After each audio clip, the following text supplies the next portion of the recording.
Hi everyone! Welcome again sa aking channel. For this video series, ang focus naman ng ituturo ko sa inyo is about integral calculus. Before we start, please like, follow, and subscribe to my social media accounts. Let's start with the definition and notations of integral calculus.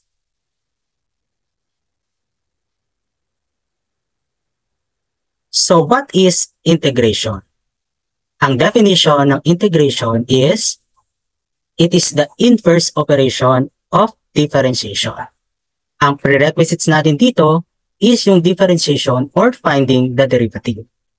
Kung matatandaan natin, recall that if the function is y is equal to x squared, by doing the differentiation, the derivative is 2x.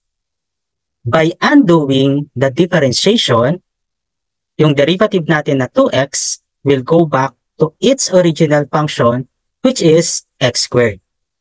Therefore, integration is the reverse of differentiation.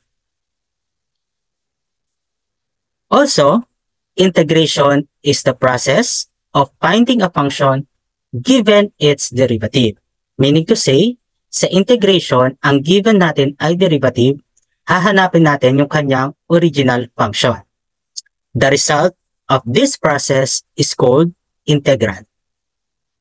The process is also known as anti-differentiation, and the result of this process is called antiderivative. Meaning to say, integration and antidifferentiation is the same, and the word integral or antiderivative is also the same. The symbol used for integration is this symbol. This is written as an elongated S. In finding the integral, take note of the following. Number 1, always add C to the final answer, because the constant C is an arbitrary value telling us the y-intercept of the curve. Also, when we write the process of integration, we write it like this. At binabasa natin siya like this.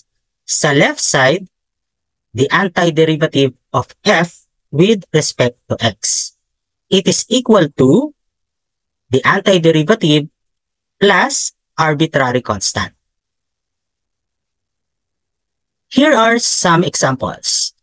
Number 1, the antiderivative of 2x with respect to x is equal to x squared plus c.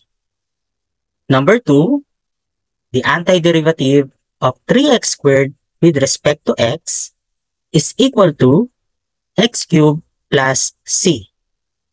And number 3, the antiderivative of 6x with respect to x is equal to 3x squared plus c. Lastly, take note that the letter c or yung ating arbitrary constant may be 0, a positive number, or a negative number.